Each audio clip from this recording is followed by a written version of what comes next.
मुझे आपके जैसी संतान चाहिए। भगवान शंकर ने कहा भैया इस संसार में मेरे जैसा तो फिर मैं ही हूँ, दूसरा कोई नहीं है। कहने लगे प्रभु फिर आप ही मेरे यहाँ पुत्र बन करके आइए, आप ही मेरे यहाँ पुत्र बन करके आइए। भगवान शंकर ने तथास्तु कहा। और आप सब जानते हैं भगवान शंकर ने एक दिव्य लीला की थी। अमरनाथ में अमर कथा जब कही सुनी थी पार्वती, उत्तराखंड में लगा के आसन बैठे थे कैलाशपति। भगवान शंकर ने माँ पार्वती को अमर कथा सुनाने का निर्णय लिया। कथा विस्तार से है लेकिन नंद कथा उसको लेने का समय नहीं है। बीच में नारद जी ने भड़काया था पार्वती को कि अमर कथा सुनो, तो पार्वती अमर कथा सुनने के लिए भगवान शंकर से जिद करती है और भगवान शंकर माँ पार्वती को अमर कथा सुनाने के लिए तैयार होते हैं। नंदी को आदेश देते हैं, नंदी यहाँ पर जितने भी पशु पक्षी हैं सभी को यहाँ से भगाओ, क्यों ये अमर कथा है, ये हर किसी के कानों तक पहुँचनी नहीं चाहिए। क्यों जो व्यक्ति इस अमर कथा को सुनता है वो अमर हो जाता है। अगर हर व्यक्ति इस कथा को सुनकर के अमर हो गया तो फिर ये सृष्टि कैसे चलेगी। तो नंदी ने आदेश सुना और नंदी आदेश सुनकर के वहां पर जितने भी पशु पक्षी थे सभी वहां से भगाने लगा। वहीं एक कोने में तोता और तोती बैठे हुए थे और तोता और तोती ने वो जब नंदी ने कहा कि चलो भाई भागो यहाँ से निकलो, तो तोता और तोता कहता है पहले नंदी जी मेरी जो धर्म पत्नी है गर्भ से है और अब से कुछ ही समय पश्चात इसको गर्भ से बालक उत्पन्न हो सकता है और ये उड़ने में असमर्थ है, ये उड़ नहीं सकती, मैं इसको लेकर के कहाँ जाऊँ। नंदी ने कहा भैया मुझे कुछ नहीं पता, मुझे तो आदेश मिला है कि सबको यहाँ से निकालना है, इसलिए तुम्हें भी यहाँ से जाना पड़ेगा।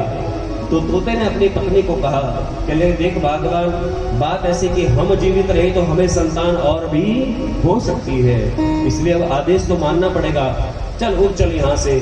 और तोती का गर्भ पूर्ण था, तोती जैसे ही उड़ने की कोशिश करती है तैसे ही वह बालक वहीं पर छूट जाता है। इधर भगवान भोलेनाथ पार्वती को कथा सुनाते हैं और पार्वती से कहते हैं देख पार्वती मैं कथा तो सुना रहा हूँ लेकिन कथा सुनाते सुनाते बीच में हुंकारे भरते रहना। और देखो हुंकारे भरना बहुत जरूरी है। हुंकारे भरने का मतलब यह है कि पता चल जाता है आपको समझ में आ रही है कि नहीं आ रही है। मान लीजिए मैं यहाँ से कहता रहा हूँ आपकी कुछ समझ में ना आए, फिर वही बात हो जाए कहाँ गए थे, कहीं नहीं, क्या लाए, कुछ नहीं। इसलिए हुंकारे भरना बहुत जरूरी है। और दूसरा क्या है, हुंकारे भरने से नींद भी नहीं आती है, ठीक है। तो इसलिए गर्दन हिलाते रहा करो, ठीक है। और ना भी समझ में आए तो भी ऐसे कर दो, ठीक है। हुंकारे भरते रहना चाहिए। पार्वती को कह दे हुंकारे भरते रहना। पार्वती ने कहा ठीक है भोलेनाथ, इतनी सी तो बात है, हुंकारे भरते रहेंगे। पार्वती को कथा सुना रहे भगवान भोलेनाथ और भागवत की कथा प्रारंभ हुई। और भागवत की कथा में प्रथम स्कंद हुआ, द्वितीय स्कंद हुआ, तृतीय स्कंद में जब कपिल भगवान का चरित्र आने लगा तो कपिल भगवान के चरित्र में ज्ञान और वैराग्य की विशेष रूप से चर्चा है। और देखो जब व्यक्ति ज्ञान और वैराग्य को सुनता है तो अच्छे अच्छे व्यक्ति को भी नींद आ जाती है। क्यों, ज्ञान और वैराग्य को झेलना बड़ा मुश्किल होता है। भक्ति में तो आदमी भजन बजा लेगा, भजन गा लेगा, ताली बजा लेगा, नाच लेगा, लेकिन और ज्ञान और वैराग्य को कितनी देर सुनेगा। तो नींद आना स्वाभाविक है क्योंकि शुष्क कथा होती है, तो शुष्क कथा में नींद आना स्वाभाविक है। तो पार्वती जो हुंकारे भर रही थी, अचानक हुंकारे भरते भरते पार्वती को ज्ञान और वैराग्य की बात सुनकर के नींद आ गई। और इधर भगवान भोलेनाथ नेत्र बंद करके कथा सुना रहे हैं और इधर तोते की नजर पड़ी कि भगवान भोलेनाथ कथा सुना रहे हैं लेकिन माँ पार्वती ने हुंकारे भरना बंद कर दिया। और यह बात भगवान भोलेनाथ को पता चल गई तो भगवान भोलेनाथ कथा बीच में छोड़ देंगे। और इतनी अच्छी कथा भगवान भोलेनाथ कह रहे हैं मैं कथा छोड़ने वाला नहीं हूँ। तो अब तोते ने बोलना शुरू कर दिया, हाँ जी भोलेनाथ आगे बताइए और बताइए, बहुत सुंदर कथा कह रहे हो, आनंद आ गया। तोता हुंकारे भर रहा और भगवान भोलेनाथ कथा सुनाए जा रहे। देखो तोता जो होता है ना रट्टू होता है, रट्टू जैसा सुन लेता है वैसा ही बोलता है। माँ पार्वती को बोलते हुए सुन लिया था, माँ पार्वती को बोलते हुए सुने तो सेम वैसे ही बोलना प्रारंभ कर दिया। इधर भगवान भोलेनाथ कथा सुनाए जा रहे हैं। चतुर्थ स्कंद, पंचम, षष्टम, सप्तम, अष्टम, नवा स्कंद प्रारंभ हुआ। और नवे स्कंद में जैसे ही भगवान राम का जन्म हुआ तो शंकर भगवान ने जय घोष किया, बोलो राजा रामचंद्र भगवान की, और उस समय पार्वती को उतनी जोर का नींद का झटका आया कि भगवान शंकर के कंधे पे जाकर के सिर लगा, और जैसे ही कंधे पर जाकर के सिर लगा तो नींद उठी। हाँ भोलेनाथ, वो कपिल भगवान। कपिल भगवान? अरे मैंने तो राम जन्म भी कर दिया, तो कपिल भगवान पे अटकी हुई भी? तूने कथा नहीं सुनी? कहले नहीं भोलेनाथ, मुझे तो नींद आ गई थी। तुझे नींद आ गई तो फिर ये कथा किसने सुनी? तो देखा कि वह तोता हुंकारे भर रहा। हाँ जी भोलेनाथ, वो अभी भी हुंकारे भर रहा। हाँ भोलेनाथ, बहुत अच्छा, आनंद आया, हुंकारे भरने में लगा हुआ। भगवान भोलेनाथ ने कहा मैं तुझे छोड़ने वाला नहीं हूँ। और भगवान भोलेनाथ ने अपना त्रिशूल उठाया, और जैसे ही भगवान भोलेनाथ ने इधर अपना त्रिशूल उठाया, तैसे वो तोता वहां से उड़ चला, और तोता उड़ करके जा रहा है। भगवान भोलेनाथ पीछे पीछे त्रिशूल लेकर के जा रहे हैं। अरे रुक जा, रुकता क्यों नहीं? और वो तोता पीछे मुड़ करके कह रहे भोलेनाथ, मैंने आज तक सुना था कि आप भोले हैं, लेकिन आज देख भी लिया है। आप कितने भोले? आप मुझे कह रहे हो रुक, और मैं रुक जाऊंगा? मैं रुकने वाला नहीं हूँ। तोता भागे जा रहा है। भगवान भोलेनाथ उसके पीछे पीछे जा रहे हैं। बात यह, भगवान भोलेनाथ उसको मारना नहीं चाहते, बल्कि भगवान भोलेनाथ उसको उसकी सही जगह पर पहुंचाना चाहते हैं। इधर प्रातः काल का समय है, और व्यास जी महाराज अपने आश्रम में है, और व्यास जी की पत्नी है जिसका नाम है वटिका। तो वटिका प्रातः काल उठी, और कहीं इनकी पत्नी का नाम आरुणी भी आया है। आरुणी भी है, वटिका भी है। तो व्यास जी की पत्नी प्रातःकाल उठी, और प्रातःकाल उठ करके आश्रम से बाहर आई, और आश्रम से बाहर आकर के आप जानते हैं प्रातःकाल जमाई आती है। जमाई लेने लगी, और जमाई लेने लगी तो इधर तोते की दृष्टि पड़ी, कहा जमाई लेते हुए आरुणी पर। तो तोते ने कहा बहुत अच्छी जगह है, मुझे जगह मिल गई छुपने की। तो तोते ने क्या किया कि तोता उड़ता उड़ता गया, और जैसे ही इधर आरुणी ने दूसरी जमाई ली, तैसे ही तोता उड़ता उड़ता गया और जाकर के मुंह में घुस गया। अरे तोता मुंह में घुसेगा, अटकेगा नहीं क्या भाई? तोता अटकेगा भी तो, लेकिन अधिकतर ऐसे सुनाते कहने तोता क्या मुंह में घुस गया। मुंह में नहीं घुसा तोता, तोते ने अपना पंच भौतिक शरीर बाहर छोड़ा। वो जो शरीर था वो पंच भौतिक शरीर बाहर छोड़ा, और सूक्ष्म रूप से वह आरुणी के मुख के द्वारा गर्भ में प्रवेश कर गया। और गर्भ में प्रवेश करने के पश्चात वह वहीं रहने लगा। और जैसे ही गर्भ में प्रवेश हुआ तो आरुणी को थोड़ा शुभ संदेश प्राप्त हुआ। तो उसने व्यास जी को कहा कि व्यास जी, लगता है कुछ शुभ संदेश है। व्यास जी का शुभ संदेश है तो देखो देवी, तुम्हें भगवान की कथा श्रवण करनी चाहिए। जब कभी भी गर्भ में बालक हो तो माताओं को, बहनों को भगवान की कथा, भगवान का नाम उच्चारण करना चाहिए। क्यों करना चाहिए? क्योंकि बालक जो होता है ना, वो गर्भ में ही सीख लेता है। ठीक है, अभी कथा कपिल भगवान की आएगी तो वहां बताएंगे कैसे कैसे कौन से महीने में सीखता है। तो इधर नवम स्कंद तो भगवान शंकर कह चुके थे, और इधर व्यास जी महाराज ने दसम स्कंद यानी कि भगवान श्री कृष्ण का चरित्र कहना प्रारंभ कर दिया। और धीरे धीरे आरुणी का गर्भ बढ़ने लगा। 7वां महीना चल रहा है, 8वां, 9वां महीना भी पार हो गया, 10वां महीना चल रहा है। और आरुणी को बड़ा आश्चर्य हुआ कि मेरे गर्भ को 10वां महीना लग गया, लेकिन अभी तक बालक उत्पन्न नहीं। क्योंकि बालक जो होता है 8वें महीने में सतवासा भी हो जाता है, 9वें महीने भी हो जाता है, लेकिन 10वां महीना लग गया, अभी तक बालक उत्पन्न नहीं हुआ। तो व्यास जी महाराज ने कहा, देखो आरुणी, बात ऐसी है कि जब तक जीव की इच्छा बाहर आने की नहीं होती, तब तक माँ को भी प्रसव पीड़ा नहीं होती। जब तक जो भीतर जीव है उसकी बाहर आने की इच्छा नहीं होती, तब तक माँ को भी प्रसव पीड़ा होती नहीं है। लेकिन अब डॉक्टरों को बनाने हैं पैसे, इसलिए वो कहते हैं भैया फटाफट ऑपरेशन करवाओ, दर्द हो ना हो। क्यों? उनके तो 50,000 खड़े हैं, 50,000 के ज्यादा ही की ऑपरेशन की बारी। लेकिन 10वां महीना लग गया, लेकिन व्यास जी महाराज ने कहा चिंता मत करो, तो भगवान की कथा सुन, भगवान के भरोसे। 10वां महीना विश्राम हुआ, 11वां महीना लग गया, 12वां महीना लग गया, 1 साल पूरा बीत चुका है, लेकिन अभी तक संतान, एक क्या 2 साल हो गए, 3, 4, 5, 6, 7, 8, 9, 10, 11 साल हो गए, लेकिन अभी तक संतान नहीं हुई। एक दिन आरुणी ने व्यास जी को कहा, कहले व्यास जी आप तो त्रिकालदर्शी हो, एक बार जरा देख भी लो, ये बालक ही है कि पानी का गोला है बीच में, कहीं ऐसा ना पानी भरा हुआ वो पेट में और हम सोच रहे बालक है, जरा देख तो लो। व्यास जी ने कहा ठीक है देवी, ऐसा ही करता हूँ। और व्यास जी ने अपनी पत्नी आरुणि के पेट पर हाथ रखा और हाथ रख करके जब ध्यान लगा कर मैंने कहा नहीं नहीं ये तो बालक है। तो व्यास जी महाराज कहने लगे अरे तो तेरे गर्भ में बालक है। कहले बालक है तो इसे कहो ना ये बाहर क्यों नहीं आता, बाहर बुलाओ उसको, इतना समय हो गया 11 साल कुछ कम होते हैं कि 11 साल से मैं ऐसे ही घूम रही हूँ, इसको बुलाओ बाहर। तो व्यास जी महाराज ने उस बालक को कहा हाथ रख करके, कहले बालक तुम बाहर आ जाओ, तुम बाहर क्यों नहीं आ रहे हो। तो भीतर से आवाज आई कि तात मैं तो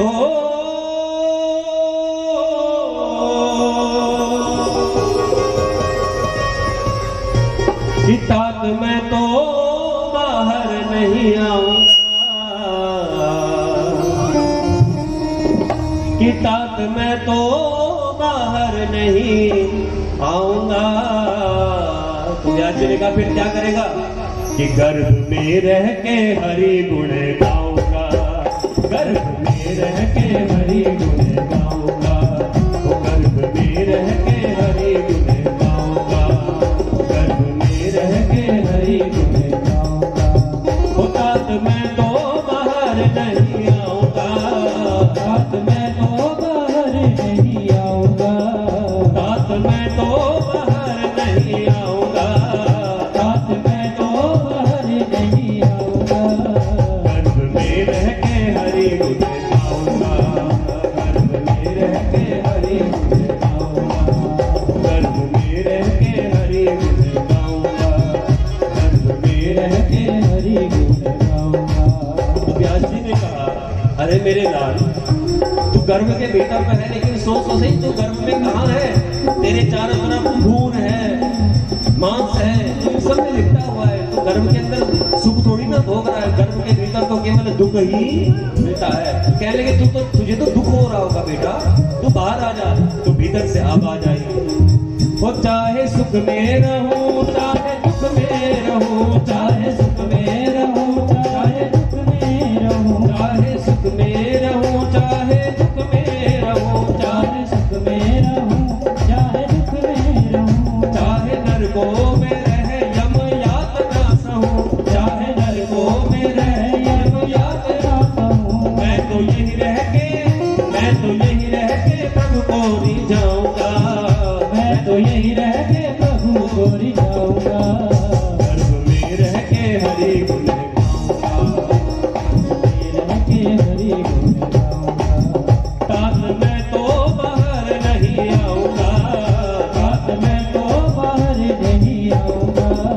गर्भ में रह के हरि गुण गाऊंगा, गर्भ में रह के हरि गुण गाऊंगा, गर्भ में रह के हरि गुण गाऊंगा, गर्भ में रह के हरि गुण गाऊंगा। तो व्यास जी ने पूछा अरे लाल तू बाहर क्यों नहीं आ रहा है, बाहर आने का कारण तो बता क्यों नहीं आ रहा है। तो बालक ने भीतर से कहा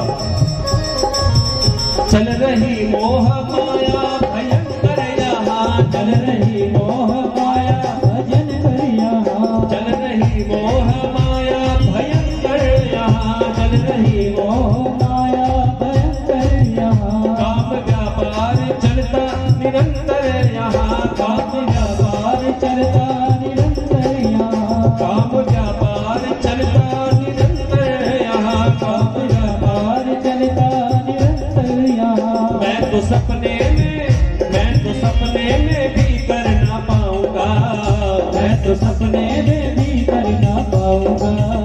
गर्भ में रह के हरि गुण गाऊंगा, गर्भ में रह के हरि गुण गाऊंगा, वो गर्भ में रह के हरि गुण गाऊंगा, गर्भ में रह के हरि गुण गाऊंगा। मुझे बाहर ठगेगी माया जगदीश की, मुझे बाहर ठगेगी माया जगदीश की। व्यास जी जैसी मैं यहाँ से बाहर आऊंगा तैसी मुझे नारायण की माया ठग लेगी, इसलिए मैं बाहर आना ही नहीं चाहता। तो व्यास जी ने कहा अरे लाल तुझे ऐसा डर लग रहा है कि नारायण की माया तुझे सताएगी, तो मैं तुझे आश्वासन देता हूँ कि नारायण की माया तेरे आसपास भी नहीं आएगी। मैं व्यास हूँ, सर्वसमर्थ हूँ, मैं मैं तुझे माया से बचा लूंगा। ये व्यास जी ने कहा मैं तुझे माया से बचा लूंगा। तो भीतर से आवाज आई, कहले व्यास जी तुम मुझे माया से क्या बचाओगे, तुम तो खुद ही माया में हो, मुझे माया से। अब ये सुनते व्यास जी महाराज को बड़ा गुस्सा आया होगा। कहले मुझे एक छोटा सा बालक जो अभी बाहर आया भी नहीं, मुझे ज्ञान दे रहा है बाहर कि मैं तो ठीक। आज ऐसी ही बात कौन बालक कह रहा है अपने पिता व्यास को, कहले तुम मुझे माया से कैसे बचाओगे, तुम तो खुद ही माया में पड़े हो। यह बात सुनकर के व्यास जी को गुस्सा तो आया, लेकिन गुस्सा पी गए। कहने लगे अच्छा एक बात बता, मैं माया में कैसे पड़ा हो, जरा बताना जरा। कहने लगे सुनो व्यास जी, तुमने मुझे तक अभी तक देखा नहीं है कि मैं स्त्री हूं या पुरुष हूं, मैं गोरा हूं या काला हूं, और अभी से आप मुझे कह रहे हो मेरे बेटे मेरे बेटे मेरे बेटे। ये मैं और मेरा ही तो माया है, और माया क्या है? तो इसने साफ कह दिया, वो मुझे बाहर ठगेगी माया जगदीश की, मुझे बाहर ठगेगी माया जगदीश की, मुझे बाहर ठगेगी माया जगदीश की, मुझे बाहर ठगेगी माया जगदीश की, मुझे ममता सताएगी घर की, मुझे ममता सताएगी घर की। मैं तो जाके जगत में चुप पाऊंगा, मैं तो जाके जगत में चुप पाऊंगा। इसलिए गर्भ में रह के हरि गुण गाऊंगा, गर्भ में रह के हरि गुण गाऊंगा। तात में तो बाहर नहीं आऊंगा, तात में तो बाहर नहीं आऊंगा। गर्भ में रह के हरि गुण गाऊंगा, गर्भ में रह के हरि गुण गाऊंगा, गर्भ में रह के हरि गुण गाऊंगा, गर्भ में रह के हरि गुण गाऊंगा। वृंदावन बिहारी लाल की। तो व्यास जी महाराज ने कहा अच्छा बालक तो बाहर नहीं आना चाहता, चलो ये बात तो समझ में आई, लेकिन तेरे कारण से तेरी माता भी तो दुखी है। 11 वर्ष हो गए इसको ऐसे घूमते घूमते, तो बता तेरी माँ कैसे रहेगी ठीक ढंग से, बता ये भी तो बता। तो तुझे तो बाहर आना ही पड़ेगा, कुछ उपाय बता दे कि किस उपाय से तू बाहर आएगा, वह उपाय मैं कर लूंगा। तो बालक ने कहा कि यदि ब्रह्मा विष्णु महेश तीनों मेरे सामने आए और तीनों एक कागज पर लिख करके दे दे कि उनकी माया मुझे नहीं सताएगी, तो मैं बाहर आ जाऊंगा। व्यास जी महाराज ने ब्रह्मा विष्णु महेश का आह्वान किया। ब्रह्मा विष्णु महेश वहां पर उपस्थित हुए और ब्रह्मा विष्णु महेश ने कहा कि बालक चिंता मत करो, हमारी माया तुम्हें नहीं सताएगी। और जैसे ही यह शब्द तीनों देवताओं के मुख से निकला, तैसे ही मैं बालक बाहर आ गया। 11 वर्ष भीतर हो चुके थे, 12 वर्ष में प्रवेश था, तो 12 वर्ष का बालक ही बाहर आया। और बाहर आते ही उसने किसके दर्शन किए? ब्रह्मा विष्णु और महेश के। ब्रह्मा विष्णु महेश के दर्शन किए, उनको प्रणाम किया और प्रणाम करके वन की ओर श्री कृष्ण गोविंद हरे मुरारे, हे नाथ नारायण वासुदेव, श्री कृष्ण गोविंद हरे मुरारे, हे नाथ नारायण वासुदेव। इस नाम का उच्चारण करते वो वन की ओर चले गए। तो वर्णन आता है कि यम प्रवचन्तमनुपेतमपेत कृत्यं द्वैपायनो विरह कातर आजुहाव, पुत्रेति तन्मयतया कर्वोऽभिनेदुस् तं सर्वभूत हृदयं मुनिमानतोऽस्मि। यम प्रवचन्तमनुपेतमपेत कृत्यं द्वैपायनो विरह कातर आजुहाव। यम प्रवचन मनुपेत मपेत करते, जो पैदा होते ही वन की ओर चले गए, जिनका अभी तक यज्ञोपवीत संस्कार भी नहीं हुआ है। हमारे यहाँ जब 5 वर्ष का बालक हो जाता है तो उसका यज्ञोपवीत संस्कार किया जाता है। तो अभी तक जबकि 12 वर्ष के हो चुके, लेकिन इनका अभी तक यज्ञोपवीत संस्कार भी नहीं हुआ है। और जिनके शरीर पर एक भी वस्त्र नहीं है, एक भी वस्त्र नहीं, ऐसे वीतरागी श्री सुखदेव जी प्रकट होते ही वन की ओर चल दिए। और द्वैपायनो विरह का कर आज हवा, जो व्यास जी महाराज कह रहे थे कि पुत्र तू बाहर आ जा, मैं तुझे माया से बचा लूंगा, मैं तुझ पर माया का प्रभाव होने नहीं दूंगा, वही व्यास जी महाराज आज सुखदेव के पीछे पीछे भाग रहे हैं। अरे मेरे लाल, ओ मेरे बेटे, ओ मेरे पुत्र, रुक जा, अरे रुक जा, देख मैं बूढ़ा पिता तेरे पीछे पीछे आ रहा हूँ। लेकिन बालक ने पीछे मुड़ करके नहीं देखा, बल्कि वन में जाकर के भगवान का भजन करने, भगवान का भजन करने लगे। कहीं कहीं वर्णन आता है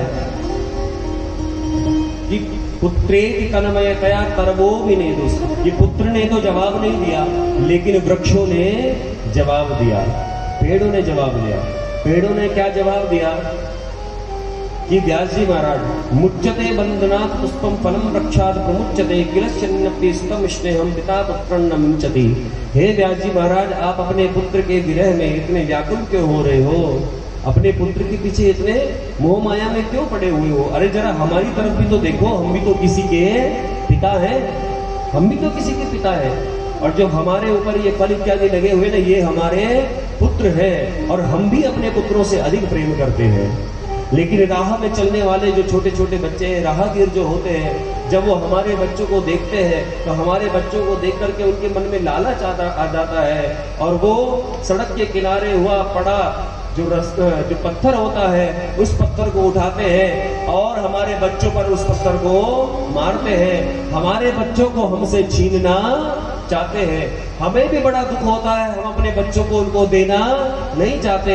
तो पहले तो सोचते हैं कि हम इनको अपने बच्चों को नहीं देंगे, लेकिन मन में भाव आता है कि यदि हम अपने बच्चों का त्याग नहीं करेंगे तो इनकी भूख प्यास कैसे मिटेगी। तो परोपकार की भावना जब हमारे मन में आती है तो हम अपने बच्चों का त्याग कर देते हैं। और व्यास जी महाराज, आपका पुत्र तो पैदा ही परोपकार के लिए हुआ है, फिर आप अपने पुत्र के मोह में क्यों पड़े हुए हो? वापस लौट जाओ। और जब वृक्षों का ये जवाब सुना तो व्यास जी वापस लौट गए।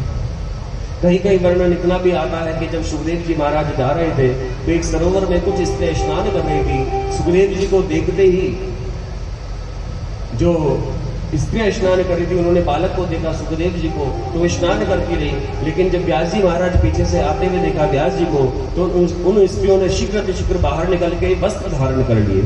व्यास जी को बड़ा आश्चर्य हुआ कि मेरा जो 12 वर्षीय पुत्र है उसको देख करके तुम्हें शर्म नहीं आई, तुमने वस्त्र नहीं धारण किए, और मैं बूढ़ा हो चुका हूँ, मुझे देख करके तुम वस्त्र पहन रहे, कुछ समझ नहीं आया। तो उन स्त्रियों ने कहा कि व्यास जी महाराज, आपके बालक को तो यही नहीं पता है कि स्त्री कौन है और पुरुष कौन है, उसको इस संसार में किसी से कुछ मतलब नहीं है, लेकिन आपको तो सब कुछ पता है, इसलिए आपसे पर्दा जरूरी है, आपसे पर्दा जरूरी है। व्यास जी महाराज अपने आश्रम में वापस आते हैं। कथा तो बड़ी विस्तार से है, लेकिन समय का अभाव रहता है, 3 घंटे में कथा कहना बड़ा मुश्किल होता है। चिंता ना करो, 11:30 से पहले पहुंचा देंगे आज। तो वर्णन आता है कि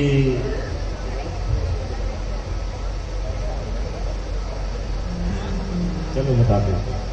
तो वर्णन आता है कि व्यास जी महाराज अपने आश्रम में आए और अपने आश्रम में आकर के सोचने लगे कि किस प्रकार से मैं अपने पुत्र को वापस बुलाऊं, किस प्रकार से मेरा पुत्र वापस आएगा। तो व्यास जी महाराज के आश्रम में जो रहने वाले शिष्य थे, व्यास जी ने अपने शिष्यों को बुलाया और शिष्यों को बुलाकर के भागवत जी का एक श्लोक सिखाया और श्लोक सिखा करके वन में भेजा और कहा, वन में जाकर के जो मेरा पुत्र है ना, उस पुत्र को ये श्लोक सुनाना, और जब वह इस श्लोक को सुने और तुमसे पूछे कि ये श्लोक किसने बताया, तो उनको मेरा नाम बताना और उसको घर लेकर के आ जाना।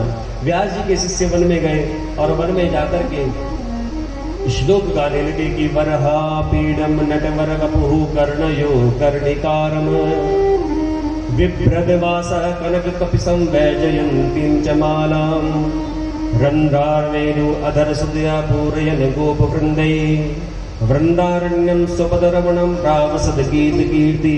इस प्रकार से श्लोक गाने लगे और श्लोक गाते गाते जा रहे हैं। जिस स्थान पर सुखदेव जी बैठ करके भगवान का भजन कर रहे थे उस स्थान पर पहुंचे और जैसे ही सुखदेव जी के कानों में यह श्लोक गया, तैसे ही सुखदेव जी वहां से उठ करके बाहर आए और बाहर आकर के कहने लगे, अरे बालकों, इतना सुंदर श्लोक ये श्लोक तुमने कहाँ से, तुम्हें और भी श्लोक आते? कहले नहीं भैया, हमें तो केवल एक ही श्लोक आता है। अच्छा, एक ही श्लोक आता है, लेकिन ये श्लोक तुमने सीखा कहाँ से?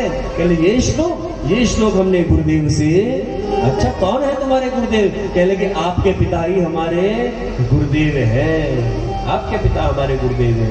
अच्छा, क्या तुम और श्लोक सीख करके मुझे सिखाने आ सकते हो? कहले नहीं नहीं नहीं, अगर आपको श्लोक सीखने हैं तो आपको हमारे गुरुदेव के पास ही जाना पड़ेगा। हम आपको और श्लोक कहाँ से सिखा, हमने ही नहीं सिखा है। तो जैसे ही बात कही गुरुदेव के पास जाना पड़ेगा, यानी कि पिता के पास जाना पड़ेगा, ये बात सुनते ही सुखदेव जी फिर दोबारा अंदर चले गए और जाकर के झाड़ियों में बैठ करके भजन करने लग गए।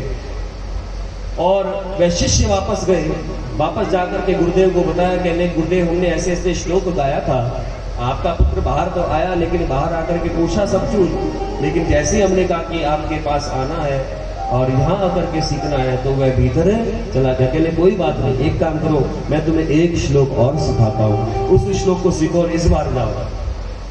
इस बार वह बालक फिर दोबारा पहुंचे और उसी स्थान पर जहाँ सुखदेव जी तप कर रहे थे, उसी स्थान पर पहुंच करके फिर दोबारा श्लोक गाने लगे कि अहो वकीयम स्तनकाल कूटम जिघांसया प्याले साथी लेवे गतिंधास्त्रचिता स्तुन्यम कम्वा दयालु शरणं हृदय। अरे भगवान के जैसा दयालु इस संसार में कौन होगा? भगवान की दिव्य लीला कोई सुनो तो सही, कोई दिव्य लीला सुनो तो सही, भगवान को देखो तो सही। जो पूतना इतनी बड़ी राक्षस थी, बाल घातनी थी, बच्चों को मारने वाली थी, वह भगवान को अपना जहर वाला दूध पिलाने के लिए गई। और आज भगवान केवल 6 दिन के, इस श्लोक की व्याख्या बता रहे हैं, 6 दिन के हैं और भगवान ने देखा कि पूतना मुझे जहर पिलाने आई है और ये राक्षसी है, लेकिन भगवान राक्षसी जान करके भी उसको राक्षसी नहीं कह रहे हैं, बल्कि उसको माँ का दर्जा दे रहे हैं। जो जहर पिलाने आ रही है, भगवान उसको भी अपनी माँ कह रहे हैं। इस संसार में भगवान के जैसा दयालु कौन होगा कि जो जहर पिलाने वाले को भी अपनी माँ कह दे। और जैसे ही यह श्लोक सुना, तैसे ही श्लोक सुनते सुखदेव जी बाहर आए, कहने लगे ये श्लोक कहाँ से? कहने आपके गुरुदेव, आपके पिताजी हमारे गुरुदेव। कहने लगे ये श्लोक फिर में और श्लोक भी है उनके पास। कहने बहुत सारे 18,000 श्लोक है, 18,000। कहले क्या मैं श्लोकों को सीख सकता हूँ? कहले हाँ सीख सकते हो, लेकिन आपको हमारे गुरुदेव के पास चलना पड़ेगा। और वह बालक सुखदेव जी को लेकर के आश्रम में आ गए। सुखदेव जी को लेकर के आश्रम आए और आश्रम में आकर के अपने पिता से कहने लगे, पिता मुझे आगे के श्लोक सिखा दीजिए, मुझे भागवत सिखा दीजिए। पिताजी ने कहा यदि तुम श्लोक सीखना चाहते हो, भागवत सीखना चाहते हो, तो तुम्हें शादी करनी पड़ेगी। क्यों? क्योंकि पिताजी सोच रहे कि एक बार इसकी शादी हो जाए फिर ये यहाँ से जाने वाला नहीं है। क्योंकि शादी का लड्डू ऐसा होता है, जो खाए सो पछताए और जो ना खाए सो ललचाए। पछताए नहीं, ललचाए, तो ललचाता है। तो एक बार इसकी शादी होगी फिर ये यहाँ से जाने वाला नहीं है। और जैसे ही शादी की बात की तो सुखदेव ने मना कर दिया, कहने पिताजी शादी तो एक झंझट है और मैं झंझट में पड़ना नहीं चाहता, मुझे भगवान का भजन करना है, मैं शादी विवाह करना नहीं चाहता। तो व्यास जी ने कहा, अरे पुत्र, जो भजन गृहस्थ जीवन में रह करके हो सकता है वो सन्यास जीवन में नहीं हो सकता है। जो भजन गृहस्थ जीवन में होता है वो सन्यास में नहीं होता। व्यक्ति सन्यास ले लेता है, लेकिन सन्यास लेने के बाद व्यक्ति उलझता ही जाता है, उलझता ही जाता है, भगवान का भजन होता नहीं है। घर में रहता है तो 4 कमरों का घर होता है, लेकिन सन्यास लेने के बाद 400 कमरों का आश्रम होता है। तो 4 कमरे बंधन है कि 400 कमरे बंधन है? बोलो। घर में रहता है तो 4 सदस्य होते हैं, लेकिन संन्यास लेने के बाद 4,000 4 लाख शिष्य बनते हैं। तो 4 सदस्य बंधन है कि 4 लाख बंधन है? बोलो। घर में 4 लोगों की सुननी पड़ती है और वहां 4 लाख शिष्यों की सुननी पड़ेगी, तो बंधन कहाँ है? बोलो। व्यक्ति 4 लोगों की सुनेगा तो भजन कर सकता है, लेकिन 4 लाख लोगों की सुनेगा तो भजन होगा? अरे खाना खाने की भी फुर्सत मिलती नहीं है। तो जो भजन गृहस्थ जीवन में होता है वो संन्यास लेकर के होता नहीं है। व्यक्ति सोचता तो है मैं संन्यास ले लूं, भगवान का भजन करने के लिए घर से निकलता है और एक वृक्ष के नीचे जाकर के बैठ जाता, मैं तो यहाँ जाकर के भगवान का भजन करूंगा। और जब भगवान के भजन में लगता है तो वहाँ लोग भगवान का भजन करते हुए साधु को देख करके उसके पास आते हैं, कहले महाराज आप इस पेड़ के नीचे बैठे हुए हो, भगवान का भजन कर रहे हो। अरे सर्दी है, गर्मी है, बरसात है, चलो सर्दी और गर्मी तो आप सहन कर लोगे, बरसात में भीगते रहोगे क्या इस पेड़ के नीचे? कहले महाराज जी यदि आपकी आज्ञा हो तो एक कमरा बना दें। ये बात महाराज जी को भी पसंद है कि हाँ एक कमरा तो बना ही दो। अब एक कमरा बना दिया, एक कमरे बना करके महाराज जी उस कमरे में रह रहे हैं। कहले महाराज जी आपने कमरा तो बना दिया लेकिन आपको रसोई भी तो बनानी पड़ेगी, खाना कहाँ खाओगे? तो रसोई भी जरूरी है और शौचालय भी जरूरी है। अब रसोई और शौचालय भी बन गया, उसके बाद सोचने लगे, कहले महाराज जी आपने कमरा तो बना लिया अपने लिए, लेकिन जो लोग आपसे मिलने के लिए आएंगे वो कहाँ बैठे रहेंगे? धूप में बैठे रहेंगे, तो उनके लिए भी कमरा होना जरूरी है। बात क्या, उनके लिए भी 2-4 कमरे और बन गए। लेकिन फिर आए, कहले महाराज जी अब 2-4 कमरों से काम चलता नहीं है, भीड़ बढ़ती जा रही है, कम से कम 20, 25, 50 कमरे तो होने चाहिए। 20, 25, 50 कमरे बन गए तो और विस्तार हो गया। कहले महाराज जी आपके पास इतने सारे लोग आएंगे, 20, 25, 50 कमरों में रहेंगे तो उनके भोजन पानी की व्यवस्था भी होनी चाहिए। कहले ठीक है भैया उनके भोजन पानी की व्यवस्था भी करो। बात क्या, आए थे अकेले भजन करने के लिए और पूरा का पूरा परिवार जोड़ लिया, पूरा परिवार जुड़ता चला जाता है। तो जो व्यक्ति गृहस्थ जीवन में भजन कर सकता है वो सन्यास में भजन होता नहीं है। सन्यास केवल दिखने को लगता है कि हाँ बहुत भजन करने वाला होता है, लेकिन वास्तविक उनके जीवन को जाकर के देखो तो उनके जीवन में सुख नहीं है। मरने दो व्यक्ति को, जो सन्यासी है ना, जो संत है, उसको मरने दो, उसके बाद देखो उसके आश्रम में कितने झगड़े होते हैं कितने झगड़े होते हैं। आपके सामने बहुत सारे प्रमाण होंगे, आसपास के देख लें, बहुत झगड़े। सन्यास जीवन में भजन होता नहीं है, जो गृहस्थ जीवन में होता है। इसलिए गृहस्थ जीवन को अपना लो। लेकिन सुखदेव की बात समझ में आई नहीं, कह लेकिन नहीं पिताजी मैं गृहस्थ जीवन में पढ़ना नहीं चाहता।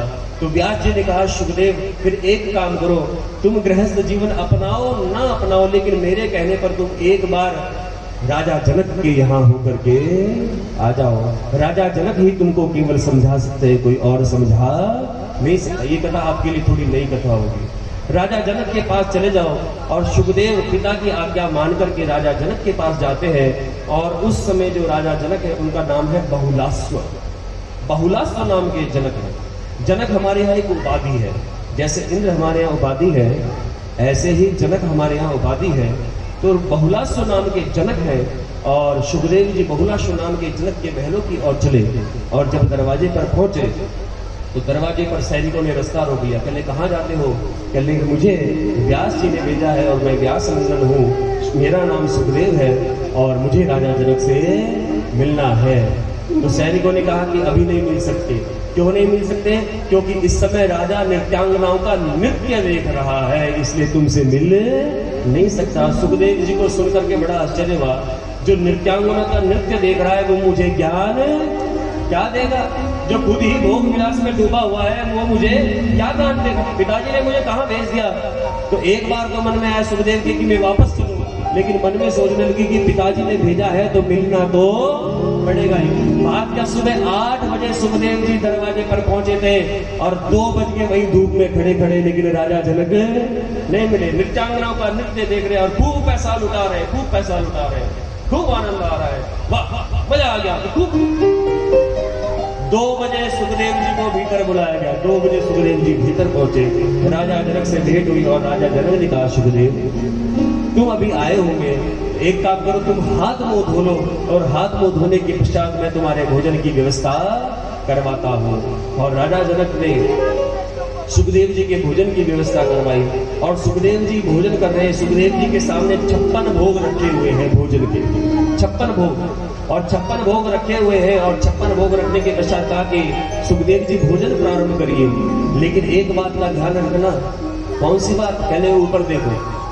तो सुखदेव जी ने ऊपर देखा तो ऊपर एक इतना बड़ा पत्थर कच्चे धागे पर बंधा हुआ है। कहने ये क्या है? कहने महाराज हमारे यहाँ व्यवस्था है, जब हम किसी को भोजन कराते हैं तो ऐसे ही गिराते, ऐसे ही कराते हैं। और सुनो प्रभु, ये पत्थर कभी भी टूट करके नीचे गिर सकता है, इसलिए इसका ध्यान रख करके भोजन करना।